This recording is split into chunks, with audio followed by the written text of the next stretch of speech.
مرضیہ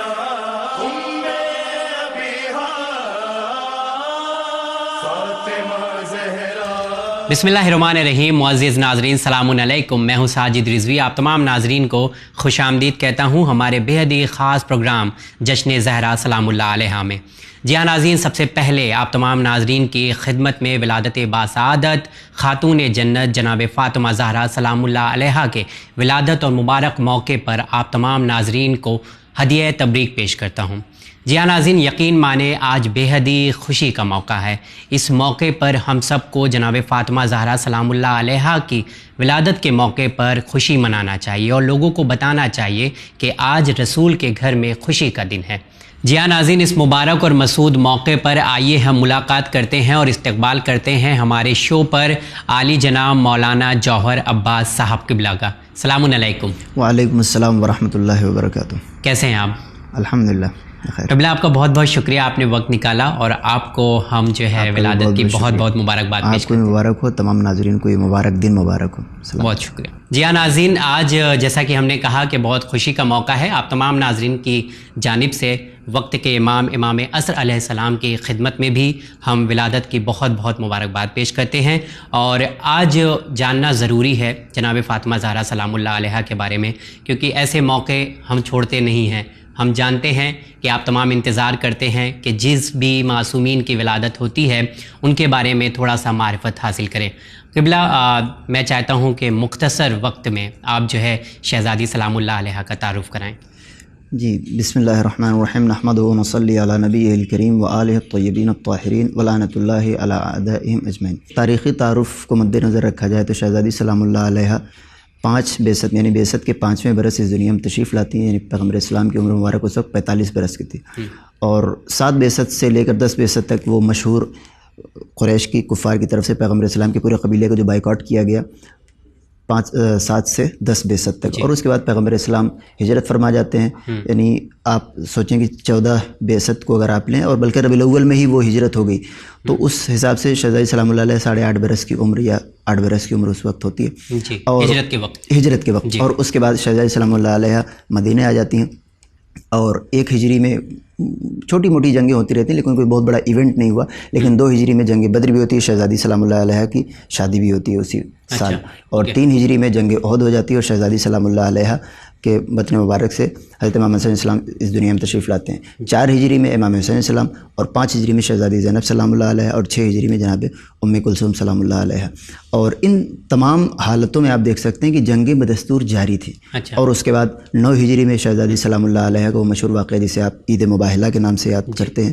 اور اسی 9 اور 11 ہجری کے بیچ وہ 2 اہم واقعات ہیں جو شہزادی سلام اللہ علیہ کی خدمت میں خداوند عالم کی طرف سے جو آیتیں پیش کی گئیں. ایک ہے نزول سورہ دہر اور دوسرا ہے نزول آیت تطہیر کی جس کو آپ حدیث قصہ کے نام سے حدیث قصہ کے ضمن میں آپ سنتے رہتے ہیں اور اس کے نام سے جانتے ہیں.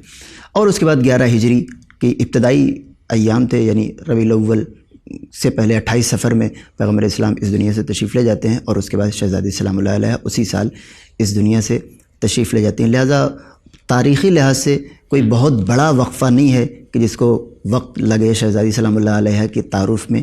لیکن ان 18 برسوں میں آپ دیکھ سکتے ہیں کہ کتنے سارے واقعات ہیں. یعنی اگر واقعی طور پر انسان نمونۂ عمل بنانا چاہیں، خواتین نمونۂ عمل بنانا چاہیں تو یہ 18 برس بھی ایک انسان کے لیے کافی ہے. اور یقیناً آج ایسا موقع ہے اور جیسا کہ ناظرین آپ نے دیکھا کہ بہت کم وقت میں قبلہ نے ایکسپلین کیا، بتایا شہزادی سلام اللہ علیہ کی زندگی کے بارے میں. مولانا صاحب، آج میں کچھ سوالات لے کر آیا ہوں جس کے جواب آپ سے چاہتا ہوں. پہلا سوال جو میں آپ سے کرنا چاہوں گا اور بہت اہم سوال ہے، ایک حدیث ہے رسول اکرم حضرت محمد مصطفیٰ صلی اللہ علیہ وآلہ وسلم کی. رسول فرماتے ہیں کہ فاطمہ میرے جگر کا ٹکڑا ہے، جس نے اسے اذیت دیا اس نے مجھے اذیت دیا، اور جس نے مجھے اذیت دیا گویا اس نے اللہ کو اذیت دیا. لیکن یہ حدیث کا مطلب میں جاننا چاہتا ہوں، کیا یہ حدیث صرف اس وقت کے لیے تھی یا آج کے بھی دور کے لیے یہ حدیث ہے؟ اور کس طرح کی اذیت، کیا ہمارے اعمال بھی شہزادی سلام اللہ علیہ کو اذیت پہنچا سکتے ہیں؟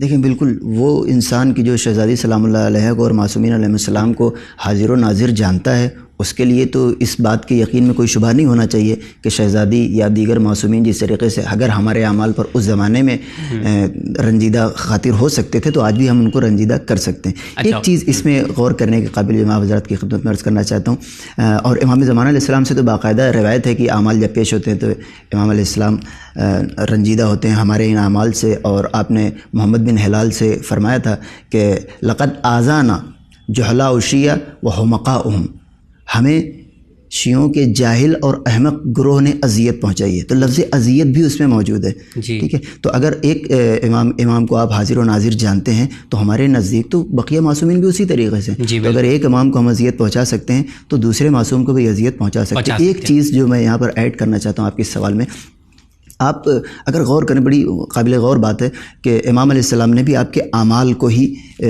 پوائنٹ آؤٹ کیا ہے کہ آپ کے اعمال، اور فرما رہے ہیں یعنی ہمارے اعمال پیش ہوتے ہیں، ٹھیک ہے، اور دوسرے معصومین کو بھی اعمال کے ذریعے اذیت پہنچانے کا تصور ہمارے یہاں پایا جاتا ہے۔ لیکن شہزادی سلام اللہ علیہ کے اس لحاظ سے تو بالکل ہے کہ ہمارے اعمال سے اذیت ہو سکتی ہے، لیکن آپ اگر ایک جملہ غور فرمایا، آپ نے فرمایا تھا اپنے وصیت نامے میں کہ میرے جنازے میں کچھ لوگوں کو مت آنے دینا، جی آپ غور فرما رہے ہیں۔ اب شہزادی کے اس جملے کو اگر ایک کمسن بچہ بھی پڑھے تو وہ سمجھ سکتا ہے کہ یہ جملہ کسی غصے کی وجہ سے نہیں بلکہ تکلیف اور اذیت کی وجہ سے کہا جاتا ہے، ٹھیک ہے، اذیت کی بنا پر۔ اگر آپ اس جملے کو اپنے ذہن میں رکھیں تو یہ جملہ کہا جا سکتا ہے کہ بقیہ معصومین کو ہم اپنے اعمال سے اذیت دے سکتے ہیں اور ہمارے اعمال سے اذیت ہو سکتی ہے، لیکن شہزادی سلام اللہ علیہ کو ہم اپنے اعمال سے بھی اذیت پہنچا سکتے ہیں اور اپنے عقائد سے بھی اذیت پہنچا سکتے ہیں۔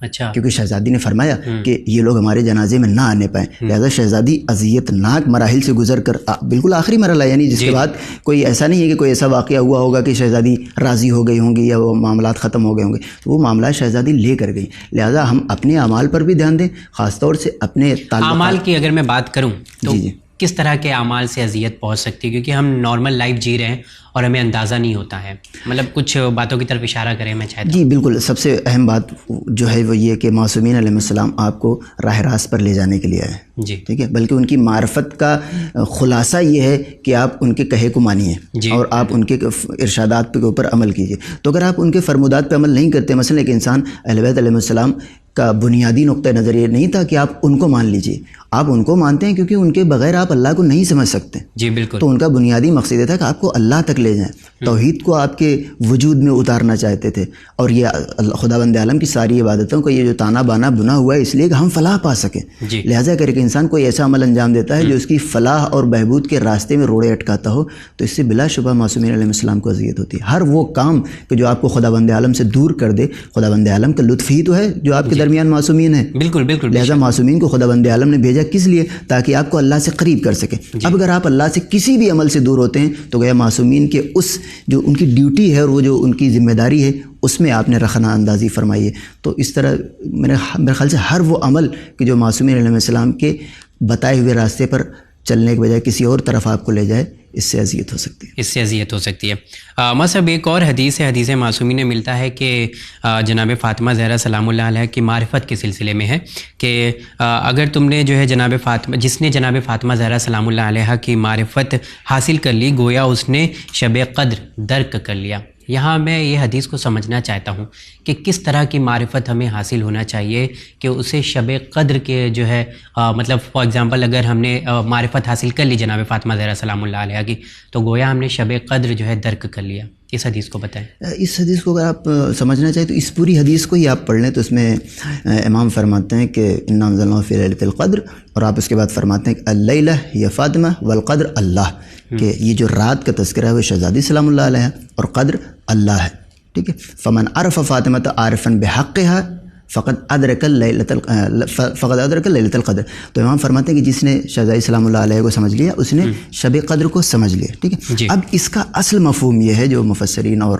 محدثین اور حدیث کو فہم و درک رکھنے والے بیان فرماتے ہیں، وہ یہ کہ جس طریقے سے شب قدر کی عظمت محال ہے سمجھنا، سمجھ نہیں پاتے، سمجھ نہیں سکتے آپ، حتیٰ کہ شب قدر کہاں ہے یہ بھی معین نہیں ہے، کون سی راتوں میں کہا جاتا ہے کہ طاق راتوں میں تلاش کرو، ٹھیک ہے، یعنی وہ معین نہیں۔ اور اسی طریقے سے جیسے کہ ہم شب قدر کو نہیں سمجھ سکتے، اسی طریقے سے امام اشارتاً فرمانا چاہتے ہیں کہ آپ عاجز رہ جائیں گے، یعنی جس وقت آپ شہزادی سلام اللہ علیہ کی معرفت حاصل کر لیں گے اس دن آپ کو شب قدر کی معرفت حاصل ہو جائے گی۔ اس کا مفہوم یہی ہے کہ جب تک آپ کو شب قدر کی معرفت حاصل نہیں ہوتی